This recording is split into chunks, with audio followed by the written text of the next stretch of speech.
Bienvenue sur ma chaîne Titel Livre BD.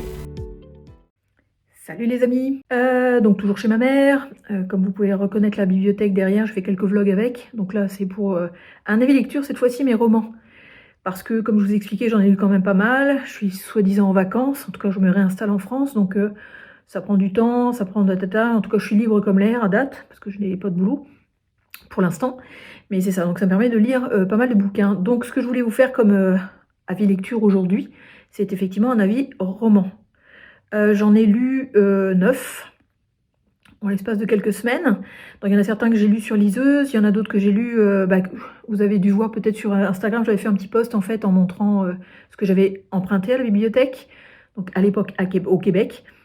Maintenant je suis revenue ici. Donc c'est les bouquins que j'ai lus effectivement, que je voulais vous présenter. Puis il y en a d'autres que j'ai eu papier, parce que j'en avais quand même commandé ici, donc en France, avec une livraison en France je veux dire. Puis que j'ai pu lire effectivement en papier, ce qui fait du bien, effectivement. Bref, je vais y aller vraiment sans forcément de hiérarchie, non plus de tri, effectivement, par rapport à ce que j'ai lu, parce que j'ai lu de la science-fiction, j'ai lu du policier, j'ai lu quand même pas mal de policiers, effectivement. Alors du policier thriller, ou du policier noir, ou du policier un peu plus léger, mais quand même. Puis je vais terminer avec un coup de cœur en fait, honnêtement, par rapport à une lecture. Donc soyez patient ou allez jusqu'au bout, allez directement à la fin. Je sais pas, enfin bref, faites comme vous voulez. Si vous n'êtes pas encore abonné, n'hésitez pas, tac à tac, machin, tout ça. On serait bien content de vous avoir dans l'équipe, disons. Donc c'est ça. Petit pouce si ça vous a plu à la fin aussi, ou peut-être en milieu, enfin quand vous le sentez. Bref, c'est parti mon kiki. Donc le premier roman que j'ai lu, pas le premier roman, mais le premier roman que je vais vous présenter, c'est Une colonie de Hugh Howey. Donc ça c'est de la science-fiction pure et dure.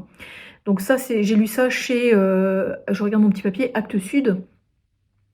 Puis ça fait à peu près 320 pages, c'est quand même assez court. Puis c'est vraiment un one-shot, il n'y a pas plusieurs épisodes. Parce que Hugh Howey, le roman que j'avais lu, la trilogie que j'avais lue, c'était Silo, qui est vraiment une excellente trilogie que je vous recommande effectivement en science-fiction pure et dure. C'est vraiment cool. Il a une très belle écriture aussi. J'en avais lu un autre aussi dont je me souviens plus le titre, peut-être que je vous mettrai la pochette quelque part, mais que j'avais beaucoup aimé. Ah oui, c'est Outre Sable. C'est ça que j'avais lu aussi de lui, que j'aime beaucoup. Donc je me suis essayé Une colonie, qui est un de ses plus anciens. Donc là en fait on est, comme je vous dis, vraiment science-fiction à fond la caisse. On est dans un vaisseau spatial qui atterrit sur une planète avec, je pense qu'il y a 500 humains en cours de construction, je dirais. Puis, par la force des choses, le vaisseau doit atterrir quelque part parce qu'il y a un danger quelconque. Je ne me souviens plus exactement les tenants et les aboutissants, mais toujours est-il qu'il est obligé d'atterrir sur une planète. Et en atterrissant sur cette planète, malheureusement, il va détruire une partie des gens qui étaient en construction sur ce vaisseau. Et les gens qui vont se réveiller, en fait, vont être vraiment comme les derniers. Donc, il va leur manquer de l'apprentissage. Donc ce qui est intéressant dans ce bouquin-là, que j'ai bien aimé effectivement, c'est que c'est quand même assez compartimenté, dans le sens où on suit des personnages extrêmement spécifiques, avec des qualités spécifiques, comme quelqu'un qui a été éduqué pour être menuisier, ou quelqu'un d'autre qui a été comme préconditionné pour être ingénieur en électronique par exemple. Donc en fait on se retrouve qu'avec des jeunes. Bon, évidemment, il y a toute une catastrophe parce que le vaisseau a atterri sur une planète complètement inconnue et s'est explosé en fait avec la carlingue et compagnie. Donc, il y a beaucoup de dégâts. Mais il y a aussi en fait en personnage principal une intelligence artificielle qui est le vaisseau lui-même, qui se place quasiment comme un dieu à un moment donné. Évidemment, c'est comme quasiment inévitable, comme s'il avait les réponses à toutes les questions effectivement de ces jeunes-là. Puis, j'ai bien aimé ma lecture, mais c'est ça, c'est vraiment encore une fois une bande de jeunes qui s'allient les uns avec les autres parce que évidemment il y a toute une question de survie là-dedans. Est-ce que chacun peut survivre avec dans le paysage qu'ils ne connaissent pas? Enfin, au début c'est comme des esclaves effectivement parce qu'ils veulent, l'intelligence artificielle du vaisseau veut reconstruire, est en train peut-être de mettre en branle effectivement creuser des puits, en fait, pour retrouver peut-être un produit qui pourrait permettre, encore une fois, de reconstruire tout ça. En tout cas, c'est quand même assez structuré, et ce qu'on suit beaucoup, c'est effectivement ces jeunes-là, dont certains vont s'échapper en fait du site qui est cloisonné pour qu'ils puissent exécuter les ordres de l'intelligence artificielle finalement. Mais ils vont s'échapper de ça, donc ils vont connaître aussi un aspect de la planète qu'ils connaissent pas du tout. Et il y a plein de thèmes politiques, plein de petites guéguerres effectivement entre les jeunes qui se mettent en place, certains qui suivent l'intelligence artificielle, d'autres qui veulent pas. Certains découvrent effectivement le paysage extérieur qui est quand même assez hostile, donc ils doivent s'habituer à ça, trouver à manger, essayer de se construire une société, etc. Donc c'est intéressant, mais je trouve que c'est effectivement, il y a eu beaucoup, je trouve, de romans de cet ordre-là, surtout avec des jeunes. Ça m'a un peu rappelé, c'est pas des mouches à feu, mais c'est, voyons, bah, je vous mettrai la pochette du bouquin auquel je pense, là, ça m'a un petit peu rappelé ce modèle-là. Donc c'est intéressant, oui, mais c'est ça, c'est comme... C'était un petit peu redondant. Les descriptions, en plus, malheureusement, pourtant, Dieu sait qu'avec Outre-Sable, j'ai adoré. J'ai vraiment plongé dans le sable avec les personnages et tout. J'ai trouvé ça extrêmement bien écrit. Mais la colonie, en fait, il décrit plein de trucs par rapport à des arbres qui s'enchevêtrent, qui font des tunnels. Enfin, en tout cas, j'ai été un petit peu paumée, en fait, j'avoue, au niveau imagination. J'ai pas beaucoup suivi tout ce qu'il expliquait. Donc ça c'est la petite note qui m'a un petit peu manqué. Puis la conclusion est un petit peu floue pour moi. C'était un petit peu trop flou, peut-être pas assez précis, peut-être pas avec assez d'espoir ou je ne sais quoi. Enfin bref, toujours est-il que c'était une bonne lecture, mais ça n'a pas été aussi bon que Silo et Outre-Sable. Donc ça, c'en est une. Ensuite, oui, en papier cette fois-ci, que je vais pouvoir vous montrer, c'est dans les éditions Pocket Terreur. C'est Jean-Christophe Chaumette avec L'Aigle de sang, donc ce petit bouquin-là, quand même qui fait 500 pages. Puis là, cette fois-ci, on suit en fait une histoire qui est quand même extrêmement dense et très explicative et très un peu ésotérique. En fait, on va suivre des meurtres de gens qui ont commis des atrocités. Donc, enfin, les gens qui torturent, qui tuent, enfin, des gens, enfin bref, que ce soit pas juste des serial killers, mais aussi des gens politisés, etc. Donc, on va suivre en fait ces meurtres-là qui sont assez dégueulasses. Enfin, je veux dire, au niveau descriptif, il se pose là, le Jean-Christophe Chaumette. C'est super cool d'ailleurs. D'où, je pense, le fait que ce soit édité chez Pocket Terreur. Donc, c'est très très graphique, disons. Puis, il y a plusieurs meurtres en fait qui se succèdent les uns aux autres. Puis, c'est souvent des gens comme ça en fait qui sont visés. On ne sait pas par quoi, on ne sait pas comment, on ne sait pas tout ça. Donc en fait, il y a un tribunal pénal international, donc on va suivre plusieurs antagonistes, plusieurs inspecteurs, qui vont se mettre sur l'affaire en fait pour découvrir pourquoi, qu'est-ce, comment ça se fait que tout d'un coup il y a un vengeur masqué en fait qui commence à les trucider, c'est dans quel but parce qu'effectivement on les retrouve crucifiés, le poitrail ouvert, cloués au mur, enfin ça c'est assez dégueu, mais moi j'adore, mais c'est ça, donc c'est quand même, comme je vous disais, c'est une intrigue qui est quand même assez dense, qui est très... il y a plusieurs antagonistes, encore une fois, donc faut pas perdre le fil. Il y a des liens qui se font les uns avec les autres quand même, mais ça peut être un petit peu flou, effectivement, dans tout ce qui se passe. Parce qu'on va suivre une intrigue, une autre intrigue, puis une autre intrigue, une autre intrigue. Donc les gens vont à un moment donné se retrouver les uns avec les autres pour pouvoir partager leurs données. Mais il y a beaucoup de spiritualité, d'ésotérisme et tout, parce que en fait, on se rend compte assez rapidement que ces meurtres-là sont basés sur un rituel viking.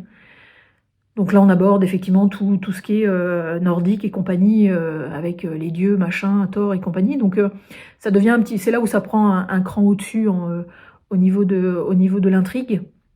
Ce qui est quand même intéressant parce que ça fait une intrigue qui est quand même lourde et qui a du sens parce qu'il y a de la politique là-dedans, il y a comment les gouvernements réagissent effectivement par rapport à certains meurtres, pourquoi et comment et qu'est-ce, et puis c'est quoi les malversations de ces gars-là qui sont morts crucifiés et tout. Donc j'ai bien aimé, encore une fois. L'écriture est quand même intéressante, l'écriture est aussi assez riche, puis assez descriptive et nous embarque quand même assez rapidement dans l'intrigue.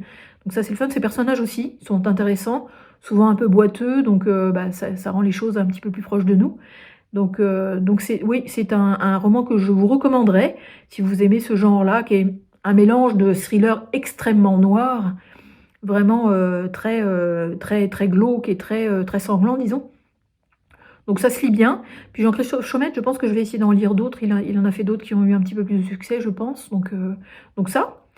Donc on bascule encore sur le troisième, on va basculer toujours en papier d'ailleurs. C'est un auteur que j'aime bien parce qu'il écrit souvent sur les zombies.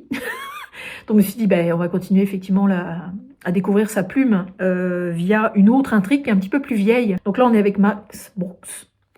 donc livre de poche cette fois-ci, puis ça s'appelle Dévolution. Bien aimé, alors ça a été quand même le prix des lecteurs sélection 2022, je sais pas exactement à quoi ça correspond, mais en tout cas il y a quand même eu un prix. Puis son écriture est excellente, enfin, je veux dire Max Brooks quand il écrit c'est génial, enfin, c'est super bien structuré, son histoire est super bien balancée, il y a un équilibre, il y a beaucoup de rebondissements, il y a pas mal plus on avance effectivement dans l'intrigue, plus on peut découvrir des choses qui apparaissent au fur et à mesure, donc c'est le fun. Mais dans ce petit bouquin-là, effectivement, ce qui est plus découvert, c'est un peu qu'on appelle ça en anglais un survival horror. Donc vraiment quelque chose qui est horrifique, mais du domaine de pas la survivance, mais survivre en fait dans un monde qu'on connaît plus.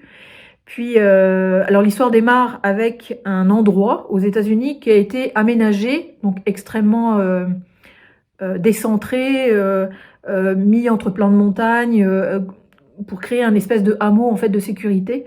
Ça s'appelle Green Loop. Et c'est un petit peu comme un essai où il y a plusieurs familles, donc je pense qu'il y en a 5 ou 6 qui vont s'installer dans chacun leur maison. Ils sont approvisionnés par hélicoptère ou par avion, puis ils n'ont pas forcément d'internet. C'est comme une expérience effectivement un petit peu green, donc un petit peu verte, disons. Puis ils vivent très bien, les voisinages sont plus ou moins harmonieux, disons, parce que bon, on est humain, on peut pas supporter tout le monde finalement. Et on va suivre, c'est pas écrit au jeu et c'est pas écrit au L, enfin presque, mais on va suivre en fait l'histoire via un journal tenu par une des protagonistes, donc qui s'appelle qui s'appelle Kate Holland, donc qui est la femme de quelqu'un. Enfin souvent c'est des couples, hein, il n'y a pas beaucoup d'enfants, mais souvent ce sont des couples. Et on suit effectivement l'intrigue via son journal à elle, donc elle est extrêmement descriptive. C'est quand même un langage un petit peu parlé de temps en temps, donc c'est agréable en fait à lire. Puis c'est émaillé de morceaux de journaux ou de comment effectivement le monde réagit par rapport à leur situation à eux, parce que à un moment donné, en fait, ils sont basés proches d'un volcan, et ce volcan-là, en fait, rentre en éruption. Donc ils savent par, j'allais dire signaux de fumée quasiment, parce qu'ils ont quasiment pas d'internet, mais ils savent par le biais en fait d'informations glanées par-ci par-là que le monde est en situation, donc en dehors de chez eux, le monde est en situation post-apocalyptique, notamment autour d'eux en fait, parce que le volcan a créé plein de problèmes et de morts et de dévastation, etc. Sauf que eux, ils sont effectivement comme isolés à leur endroit, ils peuvent quasiment plus en sortir. Donc ça démarre fort en fait, ça démarre très très fort dans le sens où il faut qu'ils se débrouillent avec les moyens du bord, parce que étant approvisionnés par hélicoptère ou avion, ils ont plus d'approvisionnement. Ils vont essayer de créer un potager. Enfin, donc il y a des réactions en fait de certaines personnes parmi ces gens qui habitent ce hameau-là, qui va faire qu'ils vont essayer de protéger effectivement la communauté. Et alors le truc qui est génial, que j'ai trouvé cool, c'est que ils vont être confrontés, puis ça on le sait quand même assez rapidement, on le sait aussi sur la 4e de couverture quand on lit le résumé, mais ils vont être menacés par Bigfoot. Donc Bigfoot, c'est effectivement comme le Yeti, mais donc j'allais dire dans la plaine et pas dans la neige. Puis ils vont être obligés de se protéger effectivement de ce monstre-là, quoi, qui lui aussi est en situation de survie, donc forcément il cherche de la bouffe. Donc c'est ça. Donc avec Max Brooks, on a quand même pas mal de descriptifs aussi. Alors moi, j'ai bien aimé l'intrigue. L'intrigue était quand même assez intéressante. J'ai trouvé que la notion de survie arrivait super vite par rapport à la catastrophe. Enfin, je trouvais que les antagonistes démarraient assez rapidement par rapport au fait que le volcan avait explosé. Donc j'ai trouvé ça un petit peu trop... En tout cas, je ne sais pas s'il faut un temps de réflexion ou quoi ou qu'est-ce avant de commencer à rentrer en mode survie, mais j'ai trouvé qu'il rentre en mode survie assez rapidos.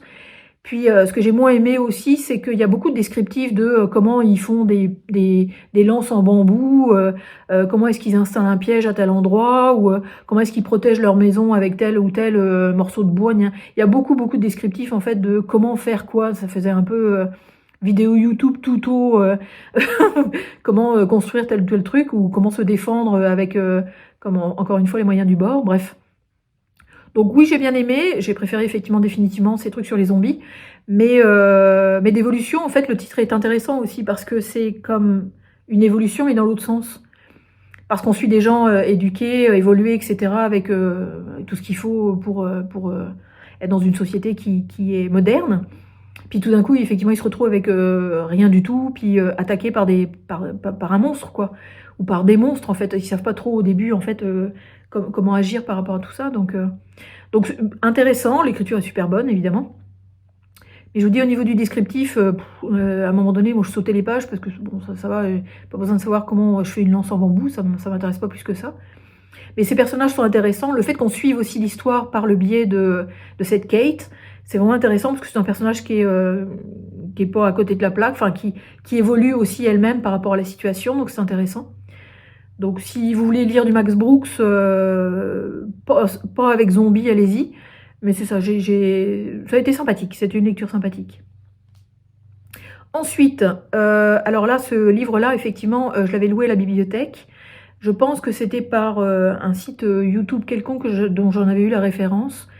C'est René Manzor, et ça s'appelle Du fond des âges. Donc là, c'est plus policier, donc ça, c'est chez Calman Levy. Donc il y a 393 pages, 400 pages à peu près. Puis mon petit problème, en fait, c'est que je me souviens plus trop de l'intrigue. Je sais que c'était compliqué.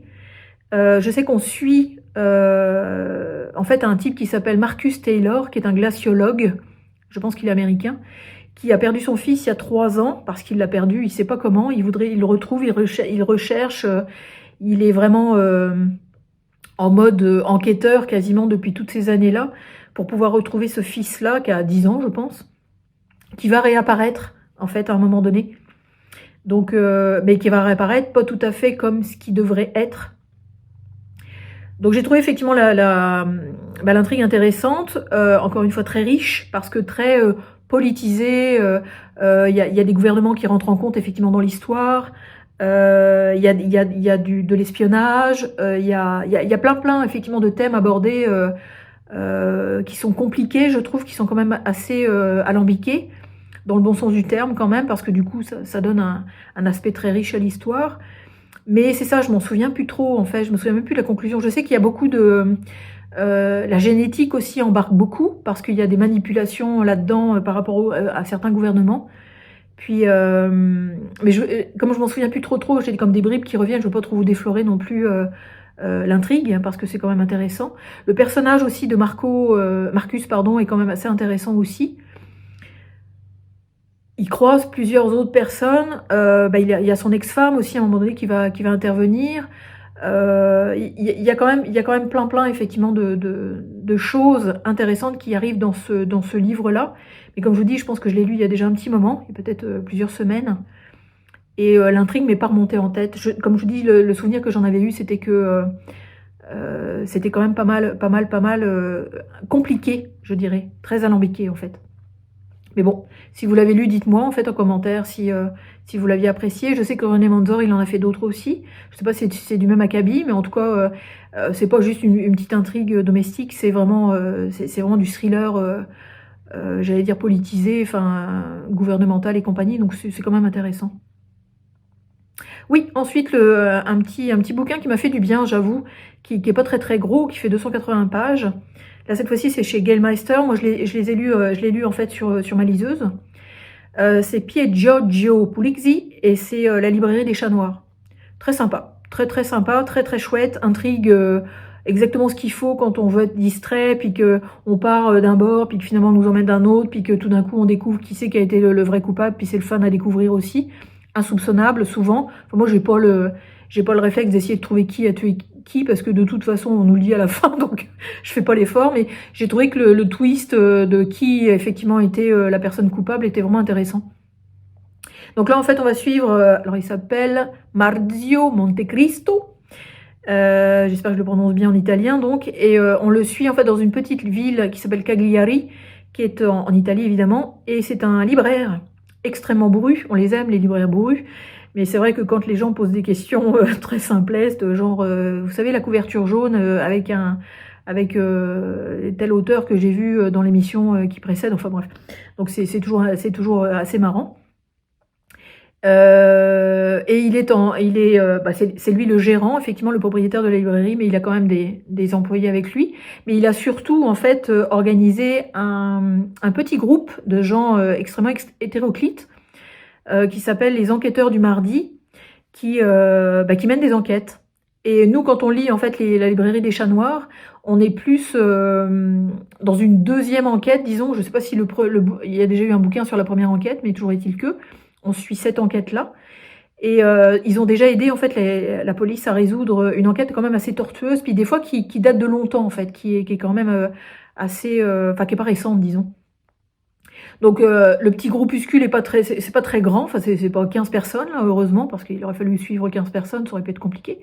Mais ils sont 4 ou 5 en fait à se réunir le mardi, puis à papoter sur tel ou tel roman policier, puis à partager leur lecture, etc. Donc c'est vraiment intéressant, c'est vraiment chouette comme tout. Les personnages sont quand même assez typés, très italiano et tout et tout. Donc en fait on suit un prêtre, il y a une vieille retraitée, je pense qu'il y a une jeune gothique aussi, puis il y a, j'avais marqué ça, oui un vieux dandy aussi. Donc c'est vraiment des personnages qui sont quand même assez typés, très très très haut en couleur aussi. Donc c'est intéressant. Puis ce libraire-là, en tout cas, il est chouette à suivre aussi. On comprend certaines de ses réactions, puis et il est quand même assez allumé en fait. Ils sont même tous allumés. Ils partagent effectivement leurs soupçons, leurs déductions, etc. Donc c'est vraiment une lecture très très très très très sympathique, vraiment chouette comme tout. L'intrigue est ce qu'elle est. En fait, on reste quand même focalisé sur l'intrigue policière, effectivement. Mais non, j'ai vraiment beaucoup apprécié. Pour le moment, j'en lirai d'autres de Pulixi, j'imagine, parce que c'est très distrayant, en fait. Vraiment très sympa. Ensuite, oui, alors là, c'est vraiment un thriller noir, mais c'est comme une suite. Cette fois-ci, c'est Les Maîtres du Domaine, donc je l'avais loué en bibliothèque. C'est Les Maîtres du Domaine de Joe Nesbo. Cette fois-ci, c'est chez Gallimard dans leur série noire. Puis c'est 450 pages à peu près. Et en fait, c'était leur domaine, le premier bouquin que Joe Nesbo avait fait avec ces personnages-là, qu'il a repris dans le bouquin qu'il a sorti récemment, qui est sorti en 2025, je pense. Puis c'est Roy et Carl Hopgard, donc ce sont deux personnages habitants, alors laquelle alors Scandinavie, mais je me souviens plus, Finlande, me souviens plus quel pays, bref, le pays de l'auteur, disons. Puis ces deux personnages-là, moi je les ai adorés dans leur domaine, j'ai trouvé ça, parce que quand je parle de thriller noir, c'est que c'est extrêmement noir, mais ces deux gars-là, en fait, ont des personnalités très affirmées, et on suit l'intrigue avec le jeu de Roy, donc un des deux frères. Je crois que c'est le frère aîné d'ailleurs. Et il y a plein de thèmes en fait dans ces deux bouquins-là. Enfin, moi je vous conseille d'abord de lire leur domaine, mais vous pouvez lire Les Maîtres du Domaine sans avoir lu le premier. Il n'y a pas forcément tant de références que ça. Sauf qu'il faut savoir que dans leur domaine, c'est là où on suit les meurtres auxquels ils vont participer finalement. Donc ça peut être intéressant d'avoir quand même l'introduction de ces deux personnages-là dans le premier volume finalement. Puis dans le deuxième volume, il y a comme deux intrigues qui vont s'entremêler. Une intrigue effectivement un petit peu municipale, comme quoi la ville veut installer un tunnel pour faire je sais plus quoi. Puis eux, les deux frères, ils ont comme un projet d'hôtel qui risque de passer à la casserole si jamais le tunnel se fait. Donc il y a plein de malversations, il y a plein de manipulations des uns et des autres. C'est assez truculent, c'est quand même assez bien fait en fait. L'intrigue est vraiment bien foutue, c'est bien ficelé. L'auteur va vraiment en fait avec des personnages qu'on aura envie de détester puis que finalement qu'on aime, parce qu'il y a une logique là-dedans, il y a l'amour aussi qui se met là-dedans par rapport à certaines rencontres, puis il y a toujours cet antagonisme en fait des deux frères. Enfin, au départ les deux frères sont quand même les uns avec les autres, mais à un moment donné effectivement ça part en cacahuète, disons. Puis il y a des meurtres encore, puis en tout cas puis ça se passe vraiment dans un petit village qui s'appelle Os, donc OS. Et on retrouve des personnages qu'on avait croisés dans leur domaine. On les retrouve aussi dans Les Maîtres du Domaine. Je trouve ça intéressant. Je trouve ça super en fait qu'il ait repris ces deux personnages-là parce qu'ils sont vraiment vraiment cool. Surtout Carl. J'aime beaucoup Carl. Non pas Carl, Roy, donc le frère aîné, celui qui parle finalement. Carl, l'autre, il est un petit peu plus olé olé, disons. Mais celui qui parle en fait est vraiment cool. Malgré toutes ces actions qui peuvent paraître, en tout cas c'est un vrai trou de cul aussi quelque part malheureusement. Un manipulateur, etc. Mais il y a une espèce de grande humanité en lui, en fait, qui fait qu'on lui pardonne quasiment. Mais si vous n'avez pas encore découvert ces personnages-là, moi je vous les conseille. Je sais que Joe Nesbo, il en a écrit des tonnes et des tonnes, des bouquins, mais j'ai trouvé que ces deux personnages-là, ces Hopgard, là, les frères, sont vraiment chouettes, vraiment intéressants. C'est très très noir évidemment, c'est pas très moralisateur, enfin c'est pas moralisateur mais il n'y a pas forcément de morale en fait dans tout ça. Parce que on vit dans le monde dans lequel on vit, hein, donc chacun veut tirer la couverture à soi. Donc c'est ça qui se passe. Bon, c'est sûr que ça va jusqu'au meurtre, donc c'est là où ça dépasse un peu les limites, disons. Mais non, j'aime beaucoup, beaucoup, beaucoup cette série-là. Je vous dis, lire leur domaine d'abord, ensuite les maîtres du domaine, ça pourrait être intéressant, mais vous pouvez, je pense, lire les maîtres du domaine tout seul, finalement. Ça peut très bien se faire tout seul.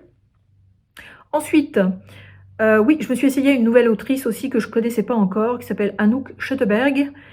Puis, cette fois-ci, c'est aux éditions Récamier Noir, et ça s'appelle La Nuit des Fous. Là, on suit, comme deux parallèles, on suit deux personnages. On suit Élise, qui a une maladie en fait dégénérative, si je me trompe pas, qui doit dealer effectivement avec son corps qui part en cacahuète, disons, puis mais qui est quand même bon pied bon oeil, qui est fonctionnel, enfin il y a quand même quelque chose, mais qui va perdre son papa. Et dans son testament, son père dit bah, t'es pas toute seule, il n'y a pas juste toi et moi en fait dans la famille, il y a aussi une tante dont je te donne l'adresse, donc si tu pouvais peut-être reprendre contact avec elle, reprends contact avec elle, quoi. Donc c'est ça qu'elle va faire. Puis en parallèle, il y a le commandant Jourdain, qui je pense existe déjà dans d'autres bouquins, je crois, je penserais en tout cas. Je me souviens plus, ça peut être un personnage redondant, un inspecteur commandant, disons, de police. Il s'appelle Jourdain donc. Puis lui, en fait, il va suivre une vieille enquête où il y a eu 5 squelettes qui ont été récupérés à un endroit, puis positionnés en fait, enterrés et positionnés de façon extrêmement étrange. Ils vont trouver effectivement le pourquoi ils sont positionnés de telle façon ou de telle façon. Donc j'ai trouvé quand même que c'était une belle intrigue, c'était intéressant, ça suivait bien. Je pense que si je me souviens bien, les chapitres sont quand même assez courts. Puis on suit Élise et on suit Jourdain aussi en parallèle, donc c'est toujours intéressant. Puis comme les chapitres sont courts, ben on perd pas le fil de Élise, puis on perd pas le fil non plus de Jourdain. Il y a quand même d'autres personnages qui se greffent à tout ça, évidemment. J'ai trouvé ça intéressant, j'ai trouvé ça sympa. L'enquête, effectivement, puis ça se passe en France, parce que ça se passe dans le Jura. L'enquête est quand même, bien menée, disons. Enfin, il y a quand même des évidences. Il y a une logique aussi, effectivement, par rapport au déroulement. Le personnage d'Élise est franchement intéressant. Puis, à un moment donné, effectivement, il va y avoir des liens qui vont se faire entre les deux enquêtes. Pas les deux enquêtes, mais la situation d'Élise et l'enquête de Jourdain. Donc, non, chouette. J'ai bien aimé ma lecture, puis ça se lit vraiment très bien. J'ai trouvé que l'écriture d'Anouk Schutteberg était quand même assez accessible, vraiment. C'est ça, une enquête policière intéressante. Ça n'a pas été un grand coup de cœur, mais vraiment sympathique, en fait. Vraiment, vraiment sympathique. Ensuite, toujours en emprunt à la bibliothèque. On est à l'avant-dernier, bientôt le dernier que j'ai beaucoup beaucoup aimé, enfin celui-là d'abord, auquel j'ai pas trop accroché malheureusement. Ça s'appelle La Sentinelle, puis c'est de Rose Ney, N-A-Y. C'est 316 pages, puis cette fois c'est chez Hugo Publishing. Là ça fait un petit peu plus roman policier domestique. Moi je cours pas trop après, je trouve que des fois il y a des facilités, en tout cas j'accroche pas trop à la façon de faire en fait de ces romans-là. C'est ça, parce que c'est souvent en fait on décrit un personnage, puis souvent je ne sais pas parce que j'en lis pas tant que ça, mais on décrit un personnage avec tel caractère, puis il y a un autre personnage qui interfère avec ce personnage-là. Finalement on se rend compte que c'est plus le contraire. En tout cas, je trouve que c'est un petit peu... Enfin moi j'accroche pas en fait malheureusement à ce genre d'intrigue-là. Mais bon, là on va suivre deux sœurs en fait. On va suivre Alexandra, qui est comme une petite bourgeoise mariée, je sais pas s'il y avait des enfants, je crois pas, je me souviens plus. Puis qui a une petite vie bien rangée avec son boulot, son homme et compagnie, puis qui vit sa vie en fait de façon tout à fait classique. Et à un moment donné, en fait, un soir, un midi, je sais plus quand, enfin à un moment donné, il y a sa sœur Ruth qui va venir frapper à sa porte. Puis sa sœur Ruth, en fait, elle sort de la rue parce que elle est droguée, elle est pas bien, en tout cas elle a vécu des choses quand même assez difficiles, mais elle a besoin de sa sœur à ce moment-là. Donc en fait, on va vraiment voir la relation des deux sœurs qui va se développer, évidemment sur un secret de famille mirobolant, dont on peut un petit peu deviner effectivement à un moment donné la teneur, mais c'est pas forcément évident. Puis moi je cherche, comme je vous dis, je cherche jamais à trouver parce qu'on va nous le dire, donc je fais jamais d'effort. Mais j'ai pas trop accroché encore une fois, parce que oui, on suit telle sœur et telle sœur, puis on les connaît de telle façon, puis après ça, au fur et à mesure qu'on découvre certaines intrigues, bah, ça fait évoluer effectivement notre connaissance de ces personnages-là. Donc, ouais, c'est ça. J'ai pas trop accroché en fait. Heureusement, il y avait juste 300 pages, mais je vais quand même jusqu'au bout parce que j'aime ça avoir mon opinion sur la chose. Mais donc c'est ça. Donc celui-là, bah, et encore une fois, si vous l'avez lu, dites-moi si vous aimez cet auteur-là, ou alors recommandez-moi un bouquin que vous avez lu de lui qui serait peut-être un petit peu plus intéressant pour moi, sait-on jamais. Donc ça, et le petit dernier, donc que j'ai en papier, mais que j'avais lu sur liseuse aussi. Je l'ai en papier sous format livre de poche. C'est Yann Manouk, que je n'avais jamais lu avant. Son bouquin s'appelle L'oiseau bleu d'Erzerum. Là, ça fait quand même 640 pages. Coup de cœur. Coup de cœur, coup de cœur. Ça a failli pas l'être parce que ce roman, en fait, introduit, est basé sur l'histoire de sa grand-mère, donc la grand-mère de l'auteur lui-même, qui doit être d'origine arménienne, par rapport au génocide arménien qui a eu lieu au début du XXe siècle.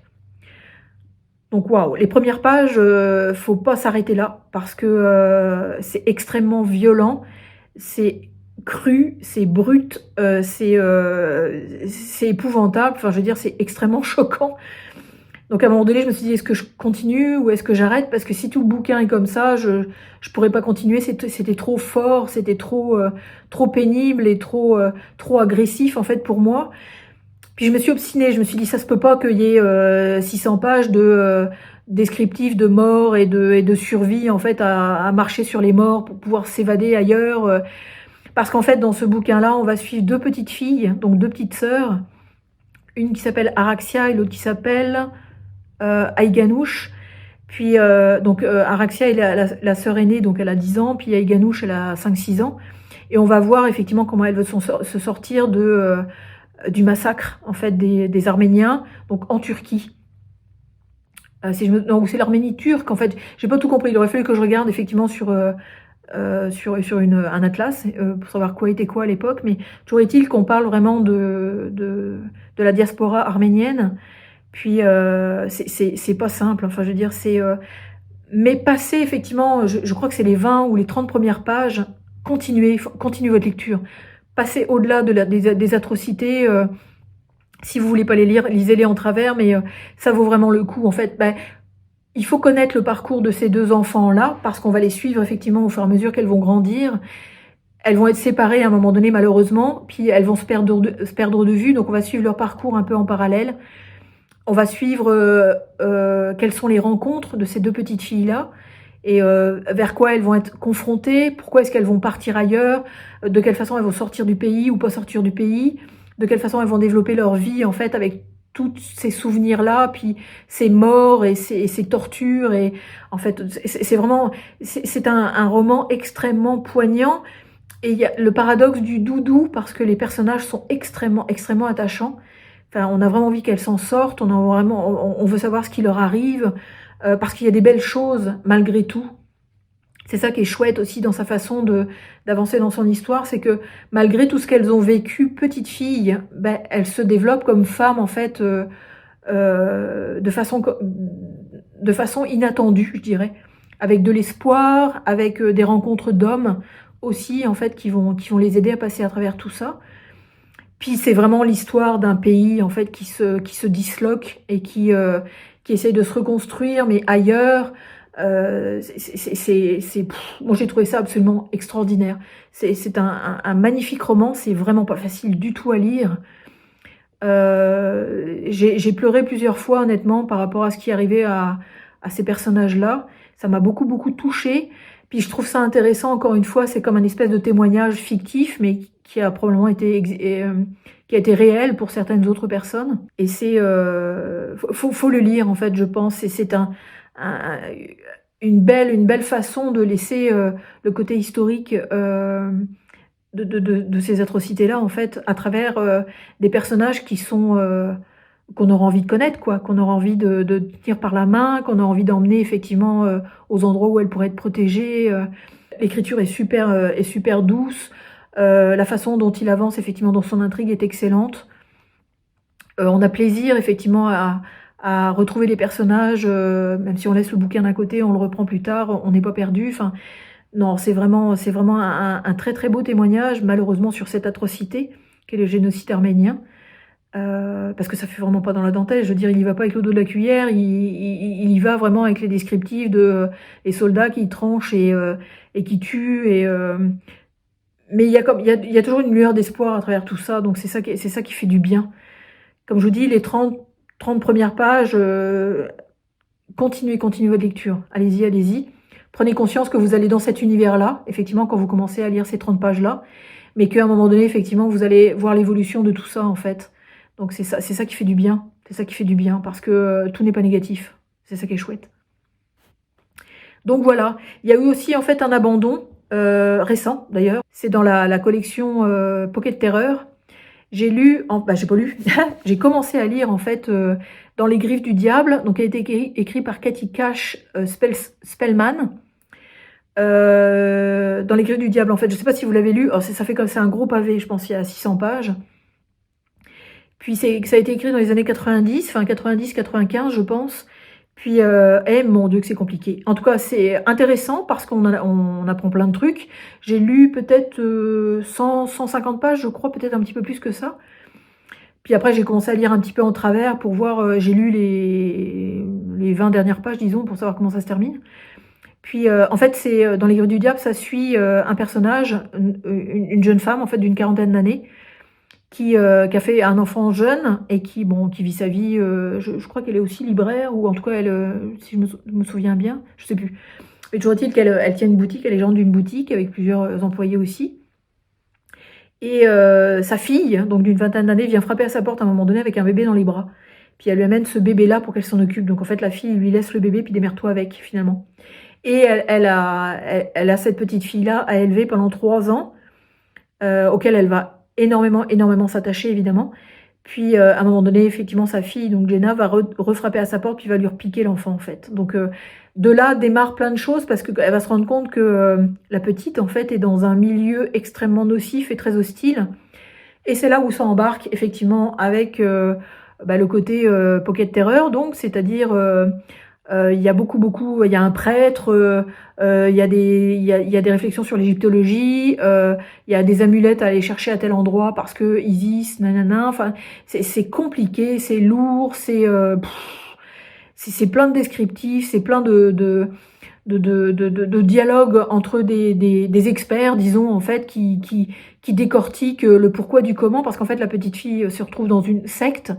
La secte recherche une amulette qui foutrait en l'air le monde, parce que ce serait une amulette négative du temps de l'Égypte, puis que la petite fille serait en fait la messagère d'une déesse égyptienne. En tout cas, my God, c'est super bien écrit, c'est super intéressant. En fait, si vous vous intéressez à l'égyptologie, allez-y, parce que c'est bourré de descriptifs, c'est bourré d'anecdotes, c'est bourré d'histoires en fait là-dessus. Mais moi, au bout d'un moment, j'ai dit stop. Là. Enfin, je veux dire, c'est gros et c'est écrit tout petit, donc j'ai dit stop. Puis en plus, la fin est évidemment attendue, c'est certain. Enfin, je veux dire, on doute bien que c'est pas le monde n'est pas détruit, hein. Mais c'est ça. Donc, puis il y a des intrigues amoureuses aussi là-dedans qui sont quand même très adultes et très intéressantes. Mais c'est ça. Moi, j'ai abandonné en fait ce bouquin-là. Donc voilà, pour les 10 lectures, je m'excuse, la vidéo est un petit peu longue. Mais c'est ça, au moins, c'est une semaine après celle que j'ai fait d'avant, parce que je m'étais dit tous les 15 jours, mais là, celle-là, je vais vous l'inclure, effectivement, une semaine plus tard. Je sais que ça vous intéresse moins, effectivement, ceux qui préfèrent les BD. Mais c'est ça, donc ça donne un panel un petit peu large de tout ce que j'ai pu lire. Donc, effectivement, thriller, science-fiction, thriller très noir, terreur, etc. Pour la terreur, ça n'a pas été extrêmement dégueulasse, mais en tout cas. Et puis, effectivement, cet oiseau bleu d'Erzerum, là, que je vous conseille à 15 000%. Faut avoir le cœur accroché. Il y a beaucoup de trigger warning, évidemment, parce que, on parle de VIOL, c'est sûr. Enfin, en tout cas, c'est bourré de saloperies, je dirais, que l'humain est capable de faire. Mais c'est un bouquin que je vous recommande, effectivement. Peut-être de découvrir l'auteur d'un autre moyen, mais ce roman-là est absolument extraordinaire, vraiment. J'ai beaucoup aimé. Donc voilà pour ces dernières lectures. Je ne sais pas quand est-ce que sera la prochaine vidéo, on verra bien. J'ai lu pas mal de BD par exemple, donc il serait possible qu'un avis lecture se suive la semaine prochaine sur les BD cette fois-ci. Mais donc voilà, donc si vous avez aimé, n'hésitez pas à petit pouce. Mettez vos commentaires aussi, dites-moi ce que vous avez lu, ce que vous me recommanderiez, en fait, par rapport à mes goûts qui commencent à être un petit peu, commencer à voir un petit peu ce que j'aime. Puis c'est ça, puis je vais vous souhaiter d'excellentes lectures romans, puis je vous dis à très bientôt. Salut!